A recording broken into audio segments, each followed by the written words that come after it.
Zouk par Zouk, entretien avec Hervé Guibert. Il fait toujours très chaud dans mon souvenir. Je suis assise contre un talus ou appuyée à une barrière, et tout ce que je regarde me rend triste. Et j'ai toujours une main qui caresse de l'herbe, pétrit du sable, ou fait rouler des petits cailloux. C'étaient mes plaisirs solitaires dans mon ennui de petite fille. Je croyais que la vie, ça allait toujours être ça, ce qui fait que je n'y tenais pas tellement. J'étais très imprudente. Je rêvais d'avoir un accident et d'être emportée à la ville avec un pimpon, ou de devenir orpheline. Je pensais qu'on m'aimerait plus si j'étais une petite orpheline.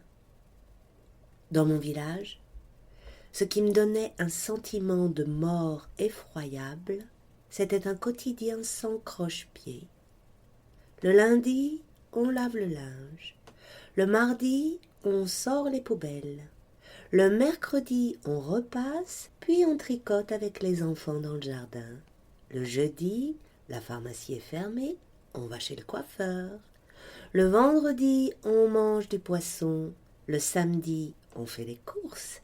Le dimanche, on sort les pousse-pousse, c'est les poussettes pour bébé. On va à la messe, et c'est le jour consacré à maman. Les gens ne se parlaient pas.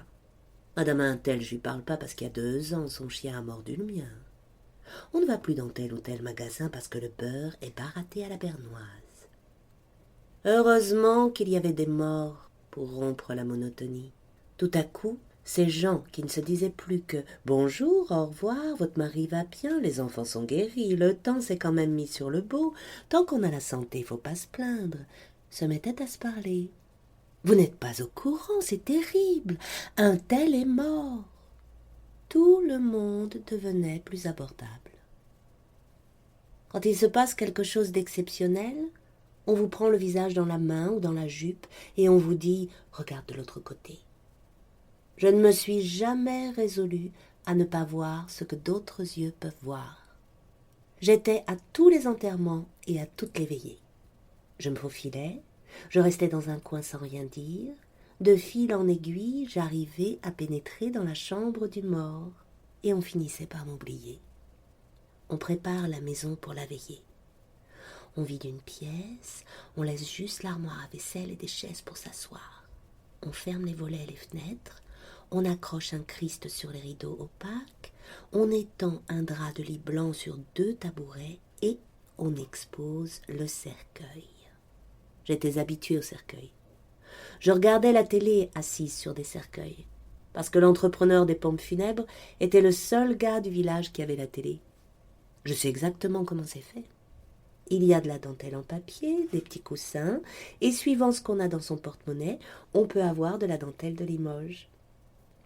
Ce fameux après-midi, ma patience et ma détermination ont gagné.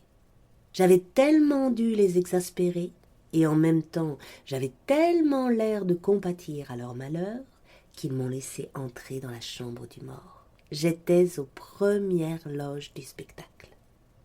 Le mort était fin prêt. On lui avait mis un costard et du rouge à lèvres pour qu'il ait bonne mine. Ils avaient une peine du diable à lui faire tenir un chapelet entre ses doigts crispés et jaunes.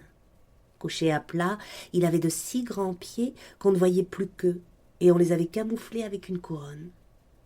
Après, on priait et on pleurait. Les gens parlaient du mort comme s'il était vivant, il avait toutes les qualités du monde, puis on passait à la cuisine. Là-bas, après chaque enterrement, ils se font une grande bouffe. C'est l'instinct de conservation. Soit on saute son voisin, soit on bouffe. Moi, après chaque mort, je ne peux pas manger de yogourt pendant 1 semaine.